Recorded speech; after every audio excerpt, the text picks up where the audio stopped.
yang ketiga, siapakah yang menggugat kita? Orang-orang pilihan Allah. Siapa yang membenarkan kita? Siapakah yang dapat menghukum kita? Tidak ada orang bisa menuduh kita. Dekat saja dengan Tuhan. Apapun kata setan, kita lebih dari orang menang. Kristus Yesus, mana mungkin? Yang telah mati, bakal lebih lagi. Mana mungkin Tuhan Yesus menggugat kita? Sayangnya pun dia luar biasa. Yang telah bangkit, yang juga telah mati dulu sebagai Allah, yang malah jadi pembela bagi kita. Tahu saudara, Yesus mati bagi kita, Yesus bangkit bagi kita, supaya oleh kebangkitannya kita semuanya bangkit bersama Dia. Kita semua menang melawan setan. Segala kuasa sudah di bawah kakinya, supaya kita yang tubuhnya ini, kita yang anak-anak juga menang melawan setan. Tidak ada hak setan lagi atas kita. Dan kemudian naik ke sorga, duduk sebelah kanan Allah Bapa, memerintah dan jadi pendoa syafaat, menjadi pembela kita. Dia imam besar, dia pembela kita, dia pendoa syafaat sama kita, dia gembala kita. Bagaimana baiknya Tuhan itu. Dan dia Tuhan kita, dia penebus kita.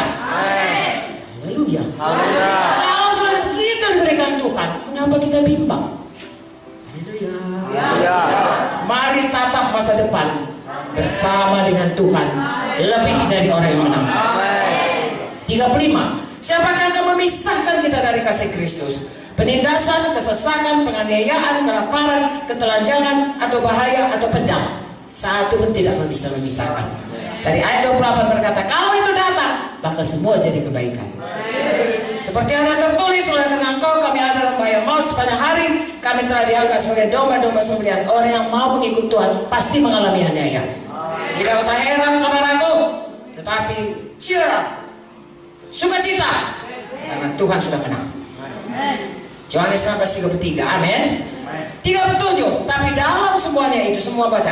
Tetapi dalam semuanya itu, kita lebih daripada orang yang menang, oleh Dia yang telah mengasihi kita. Tuhan Yesus sudah menerima semuanya. Oh, hukuman dosa. Tuhan Yesus sudah mengalahkan setan. Tuhan Yesus sudah membijak setan. Itu semua untuk kita. Haleluya. Sekarang kita berkata dalam nama Yesus, setan harus tunduk.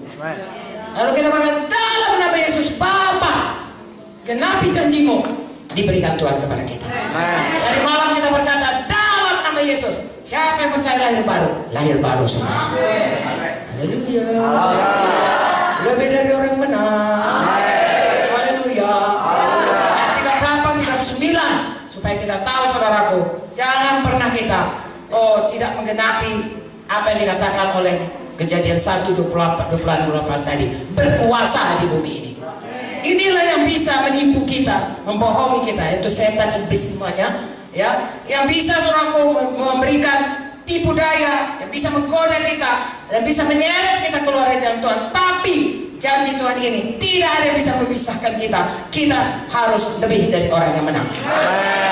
Coba baca saudaraku, bagaimana ayat 38 ini berkata, sebab aku yakin. Apa saya?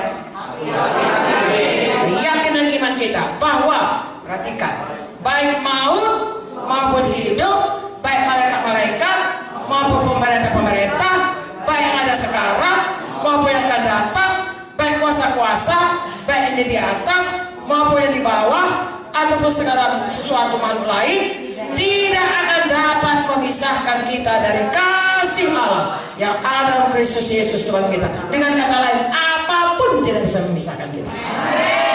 Saya dan saudara, mari maju terus dari satu kemenangan kepada kemenangan berikutnya. Kenapa kita ada di dunia ini? Karena ada maksud Tuhan dalam hidup kita. Oleh karena itu, jangan begini, lihat yang dekat-dekat, lihat tatap ke depan.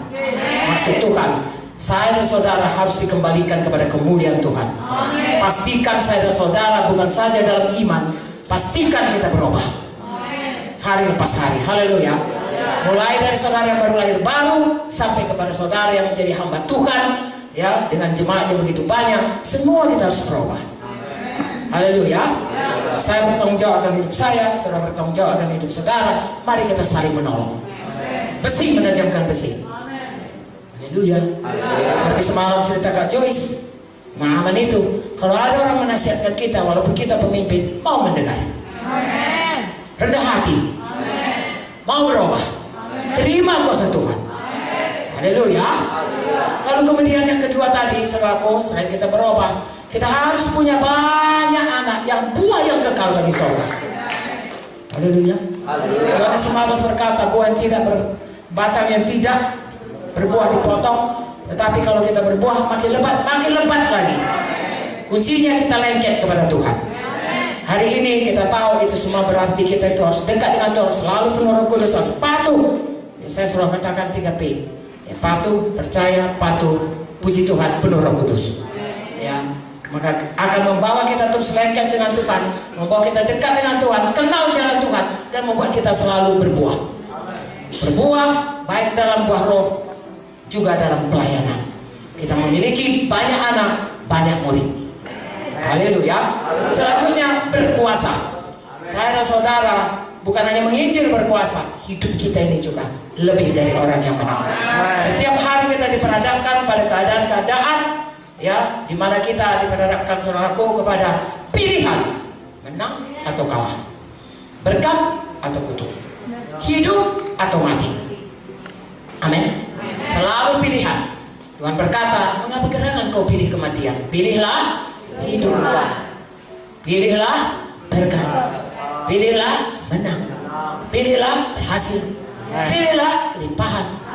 Tuhan sudah menyediakan itu semua. Haleluya. Tapi itu kehendak kita, kena bebas. Hari ini saya sampaikan ini supaya semua kita, karena ini saudara bermacam-macam ada di sini, ini berlaku bagi kita semua. Semua kita harus berubah. Saya ulangi, mulai kalau kita sudah lahir baru, jiwa-jiwa itu tolong supaya hidupnya berubah. Kemudian kita semuanya harus punya banyak buah kepada Tuhan, buah yang kekal. Yohanes 15:16 berkata, buah yang kekal, yaitu jiwa-jiwa, pelayanan kepada Tuhan. Amin. Lalu kemudian kita semua harus hidup berkuasa, terutama saudaraku, karena yang di dunia ini hanya ada di kuasa Tuhan atau kuasa setan. Kita harus seperti ciptaan Tuhan, kita berkuasa mengalahkan setan. Baik kematian, baik maut, baik ini, baik itu, baik setan manapun, baik yang dulu, baik sekarang, baik akan datang, baik di atas, baik di bawah, manapun itu, lebih dari orang yang menang. Haleluya.